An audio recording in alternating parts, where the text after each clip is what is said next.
from a family of lawyers, she practiced criminal law in her hometown of Kandy before moving up to the mercantile sector. Priding herself in taking challenges head-on, she has risen to become the only woman to hold as high a position in the telecommunications industry in Asia as chairperson of SLT. ETV Power Women proudly presents Leisha De Silva Chandrasena.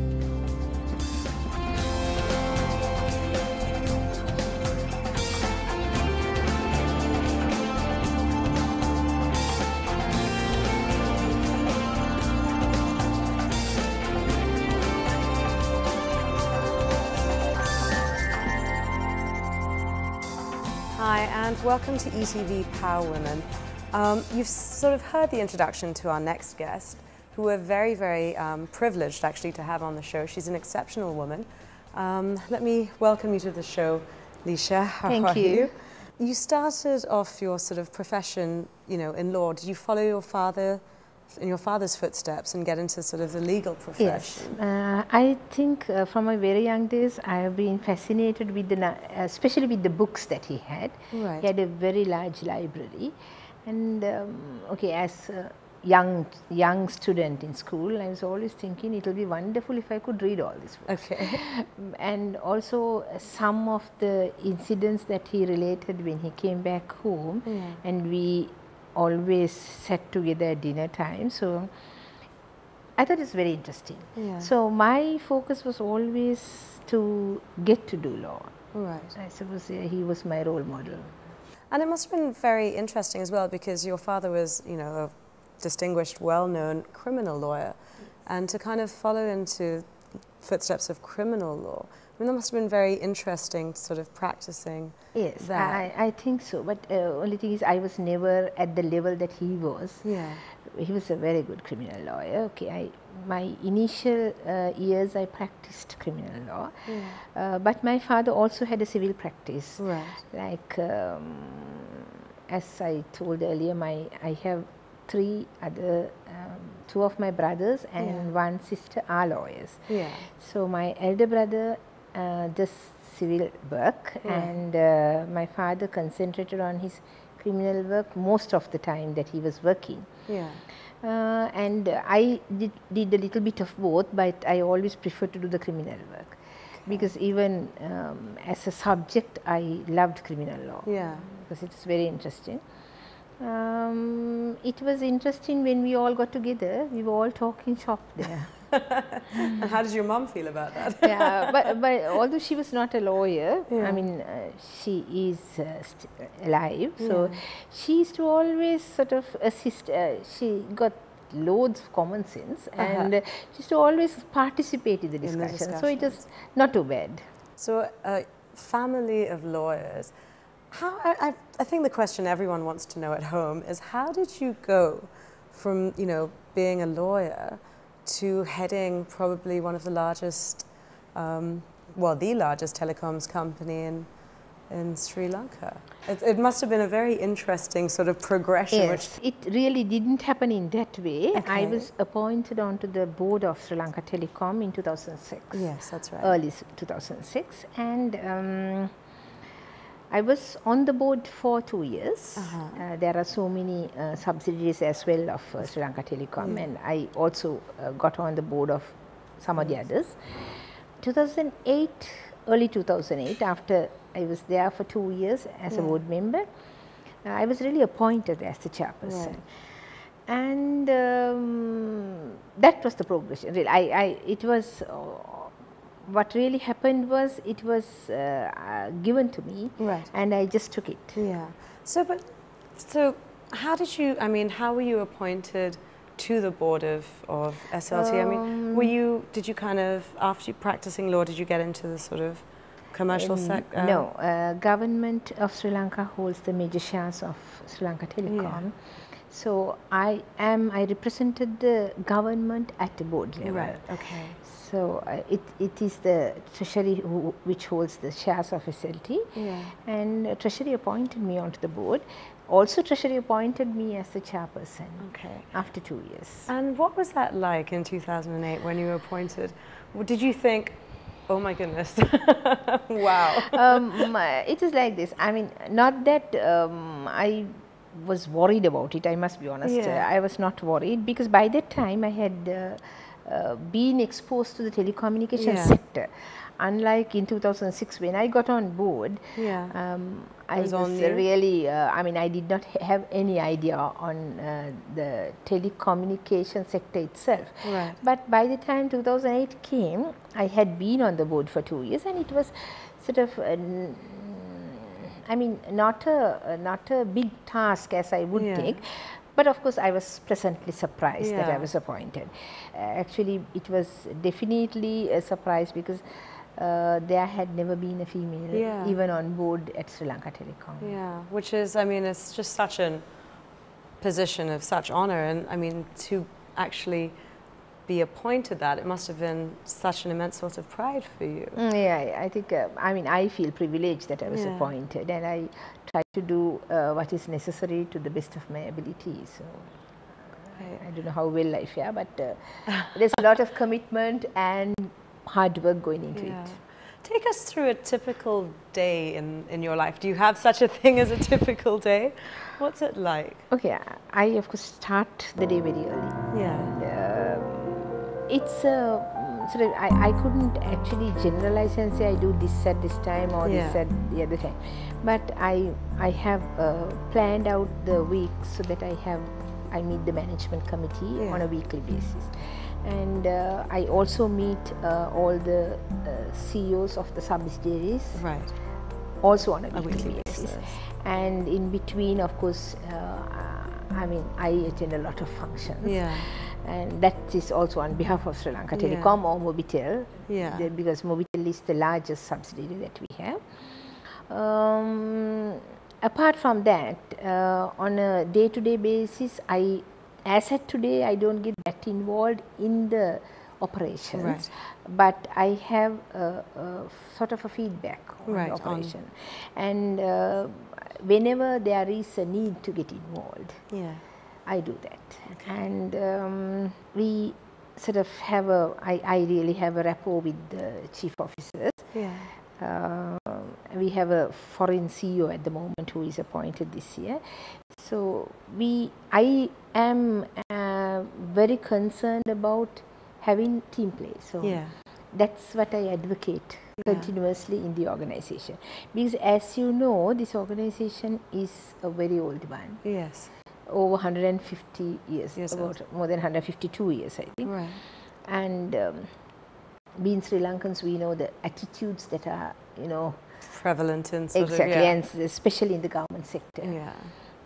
So changing people's mindset and getting them to look at it in a different way, and you know how we should be competitive in the market. That kind of thing we always keep on sort of addressing. And I think there is a lot of improvement in the organization. I'm not talking about the what we give the customers and the services only, but the thinking inside is also it's changing. Yes, there is the transformation that is taking place. Wow. It must be very interesting as well, having, like you say, working in such a well-established, historic sort of yes, it is. Of course, if you take a young company, I mean a company which has just started, even in this telecommunication sector, things would be different because, for instance, even Mobitel, if you take, which is a subsidiary of SLT, the officers who are involved in the job are the younger generation, most of them. And thinking is new, and you know it's. But in this organization, you got people who have been here 25 to 30 years, almost half their lifetime. So they have got used to doing things in a different way. I mean, it's which happened exactly. It's a lot of protocol, and you know, I mean, decision making and the processes are a little bit tedious. But we are changing. People are looking at things in a different way. People are trying to see how we could best address the market in order to be more competitive. And it's an exciting time, I guess, to be Correct. So I think if we go to analyze the situation, there is an improvement towards having more awareness on working together. Yeah. In fact, that was not that much there previously. Yes. And also being market orientated. Yeah. Instead of looking at we call it network oriented. Right. Okay. So then you look at the product Yeah. itself. Now we look at the market. Correct. And then try to give the best to the customer. That is the focus that we're having at the moment.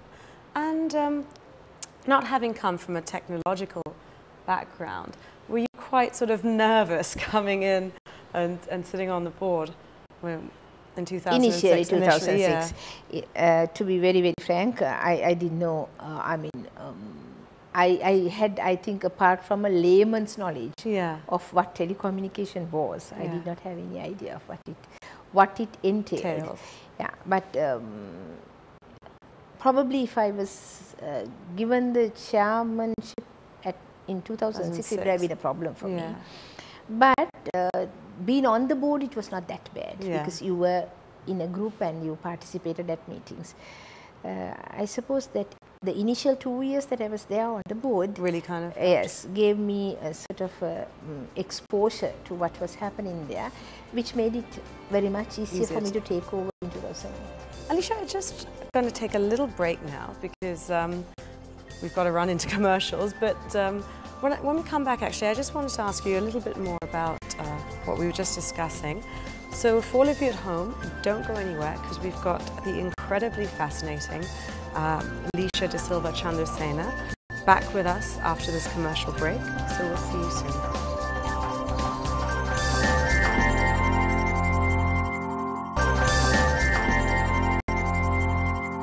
Hi, and welcome back to ETV Power Women. We've been having a very interesting chat with Leisha De Silva Chandrasena. Leisha, I just wanted to ask you, because we kind of touched on it just before we went to a break, about your sort of career path on sort of starting in law and studying law and practicing law, and now being the chairperson of SLT. I just wanted to find out what happened in the middle of all of that. Okay, I actually started practicing in late 70s, I 78. Yeah. And as I mentioned, I worked with my father at that time. We are from Kandy. Yes. So I started off doing more criminal work. Yeah. But as my father had a civil practice as well, I got involved in that area too. I travelled also from Kandy to like Nawalpitiya and Gampala, doing work for the office because my father has a partnership in Kandy. Right. It's called De Silva and De Silva. Yeah. And that's how I really started off. Yeah. Then I joined a company in Colombo in '83. For about an year I was working there. It was a government-owned business undertaking. Right. And then end of '83 or early '84, we were out of the country for about 2.5 years. Then I came back and went back to Kandy for practice. By that time I had my daughter. Yeah. Okay, I continued working in my father's partnership, and in '87 I joined a public quoted company in Colombo. Right. In the engineering sector. Okay. So that's why I have some sort of idea about engineering. Okay. So there I worked for almost 14 years. Right. Wow. So long. Yes, quite a long time. And then I again left that office and went back to the private bar. Okay. I started practicing again, but I didn't go to Kandy. Yeah. What I did was I opened up an office in Colombo. Right. A branch of the partnership. Okay. And I started working there. I had I think or 3 legal officers working with me. Yeah. And by the time I concentrated more on company secretarial work, Right. where the registrar companies and also notarial practice. Went to court, but not to the extent that I was doing earlier. Yeah.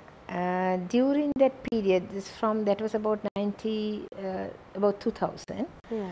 I think from 2000 till about 2006, early 2006, I was doing my own practice. Wow. So that is, I went back to the private bar, and then in 2006, when I was appointed to the Sri Lanka Telecom, I also did some work for the Ministry of Defence. Right. So that took quite a substantial amount of my time. But I still did some of my legal work, not to the extent I was doing earlier. Then, of course, in 2008, when I was appointed as chairman, I thought, two things half done is no good. So I thought one thing to be done properly is better. And I really gave up my private practice. Concentration on so this. It's at that level now. Do you think that being in the position that you are today, that it's maybe opening more doors for more women to come into the sector at higher levels? Do you feel that that's the case? Yeah. No, I must tell you, we have a lot of females working at Sri Lanka Telecom as well as Sri Lanka Telecom Mobitel. Yeah. We got a huge knowledge base in that organization, engineering really. Right. And they are very clever people. Yeah. Maybe they are not at the level of a chairperson if you look at it from outside, but they are really very knowledgeable in their own field. Yeah. So I don't think there's anything to stop a Women lady kind of coming up and achieving the highest sort of position in the organization. Any sector, this is my personal opinion, I honestly feel that if somebody is committed enough and works with a passion to execute the job that is in hand, achieving the highest levels in an organization is not a problem. Yeah. It's only the commitment that you have to it. Yes. And if you get focused on your job itself, it's not difficult. My main problem is I never think of myself as a woman. Okay. As a woman, could I do this or could I? You don't put the gender box as as an obstacle to kind of achieving what you have. So what we really have to think of, what I would tell all the young ladies out there is to focus on the job. Don't think too much about whether you are a man or a woman.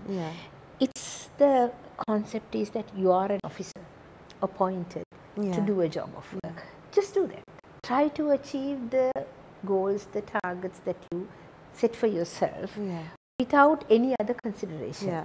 Because some for females, I think it's a little more difficult than for males, because if you look at a gentleman who is a corporate, they come from home in the morning and then they go back home. There is a wife or somebody to do the house matters, like attend to the problems at home and etc. But for a lady, it's not so. You do a job at home as well as outside. So I think, pardon me all gentlemen for saying this, but I think most females do a great job and they're very strong in whatever they do. Absolutely. And I think you're absolutely spot on, because you have these two jobs that you have to sync and manage and make sure that neither one is neglected, really. Yes, because you've got to be the, if you think of children, small children, you've got to be the mother as well as the wife, and then you've got to be the corporate outside as well. So that's a little bit, it's got to have a lot of commitment, and you got to also have the ability to manage time. Yeah, which is a huge... in order to get both things done properly. And I think most ladies who have reached the top have managed their time to do that. Yeah, very well. Which is, you're right, time management is key. Very important, yes. Leisha, I also wanted to ask you whether you know, any of the effects of the recession that we're sort of having globally, whether that's affected your business here? Are you feeling sort of? Not really. Yeah. I mean, not a direct impact, Yeah. but like any other organization, when the banks sort of closed up on giving loans, Yeah, sort of banking facilities, you know, they had a problem. I mean, all corporates got affected to that extent, but directly what we really got affected was on the competition that was created in the market. Right. Because there was this price war that went on, like, you know, each operator cutting down, and at some point there's only so much you can cut. Exactly. How much could you cut down and what do you get out of it? Yeah. So, I mean, those concerns are there. But then we, of course, we have looked at it very positively and we thought of diversifying and, I mean, doing a lot of other things like, I mean, not only voice. But there are so many other elements of communication. So, broadband, all that, we are trying to keep ourselves in a situation where if one is not giving sufficiently, we could also kind get revenue generated from the others. Yeah, no, because I mean, it's just, you know, communications encompasses such a huge spectrum of things that it's very I mean, communication is needed all the time, but currently we face this situation where there are 5 mobile operators around and the fixed, I mean, we are the only cabled guy, the copper lines are the ours, but only thing is there are fixed lines, the CDMAs are. There are 4, I think, with us, there are 4 others who are out in the market. So competition is created. Of course, while I say that, I always say competition is good. Yeah.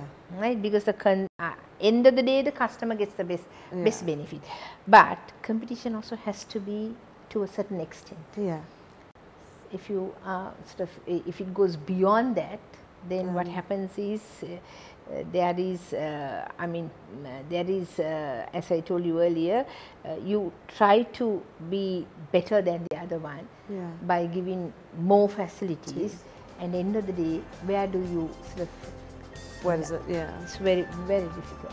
Okay. Well, on that note, we've got to take another little break, but don't go anywhere because when we come back after this short break, I'm going to be speaking to Leisha about more about her personal life. So I'm sure you won't want to miss that. So we'll see you after the break.